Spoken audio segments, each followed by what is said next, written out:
Hey everyone, Anthony Mazzola, and today we're smoking the Aroma de Cuba Amor Bellicoso.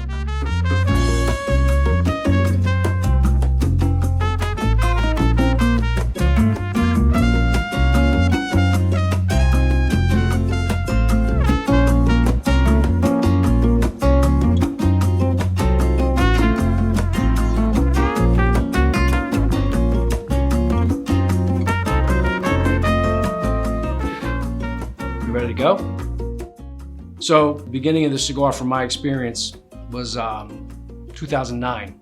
I'm fortunate enough to be in Nicaragua at the My Father factory, run by the Garcia family, of course. While we're there, there's whispers that Ashton's working on a new project with the Garcia family to come up with a cigar.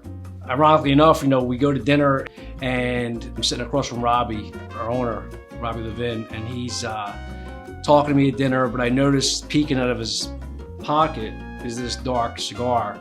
He looks at the cigar, he looks at me, and he says, "Hey, Anthony," he's like, "you should try the cigar." He's like, "You have a great palate." And I distinctly remember, almost sheepishly, like almost hiding it from the other guys because no one else really had it in that room but me. And the first notes that came to my mind, so true taste of a cigar, is cocoa, right? It's espresso notes. But I couldn't wrap my head around, even though I've been smoking for a very long time, what exactly the makeup of the cigar was. I said to Robbie, I was like, obviously I know it's Nicaraguan filler, I know it's Nicaraguan binder. What's going on with the wrapper? What is this wrapper? And he says it's San Andreas.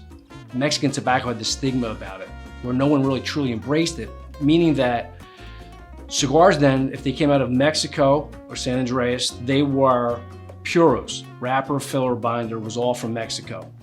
And it gave it more of a linear flavor. And this cigar had much more complexity than any cigar I've ever smoked that had Mexican components in it.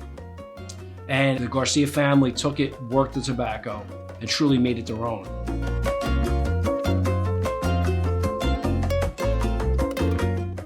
To me, the notes that really are prevalent in this cigar, especially as you get midway through it, which I'm basically at now, is those dark chocolate espresso notes. And the strength of the cigar, I would put it at medium full for sure. Some people get some ripe fruit from it, and I always talk to people about what are you tasting, because I just want to make sure, and everyone has a different palate. What are you tasting from the cigar?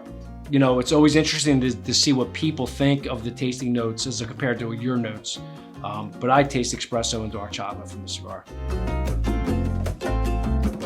2011, the cigar from Cigar Aficionado gets a 95 rating, which is, it's rare air. 95 rating is extremely good rating from Cigar Aficionado. And then again, it builds upon what you originally thought about the cigar when it harkens back to the day in 2009 when Robbie hands me that cigar, and I thought that cigar was, the shit. And I'm like, this cigar is amazing. It makes you feel like, okay, I was tasting the right thing. So to give it a 95. And then same year, 2011, this Amor Bellicoso receives the #2 cigar of the year against all cigars in the world, Cuban, non-Cuban. This cigar receives the #2 cigar of the year. And then you finally come to that realization that going back to 2 years prior, in 2009, when the owner of the company hands you a cigar and you're doing basically a blind tasting, that everything you tasted, all those nuances, all that quality comes full circle to 2011 to get the #2 cigar of the year. So today for our pairing, we chose a rum. And the rum we chose today is the Zaya rum. It's from Trinidad. Taste is personal, we always talk about that. But the Zaya we chose because it has vanilla notes, it has taste of caramel in it, it's an aged rum, and I think it pairs extremely well with the Amor Bellicoso or any of the Amor line.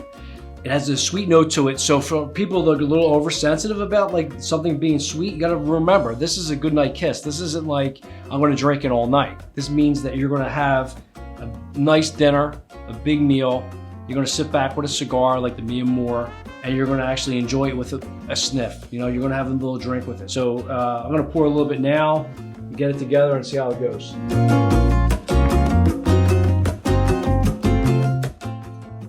notes of vanilla and caramel made from shroud molasses.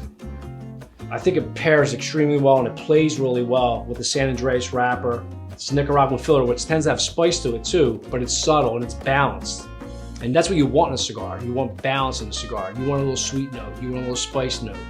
But the Zaya from Trinidad has those notes of sweetness that complements the spice of the cigar as well.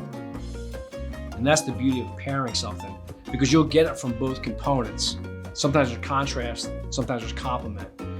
In my opinion, this is a complement to the cigar because they have similar kind of like profiles.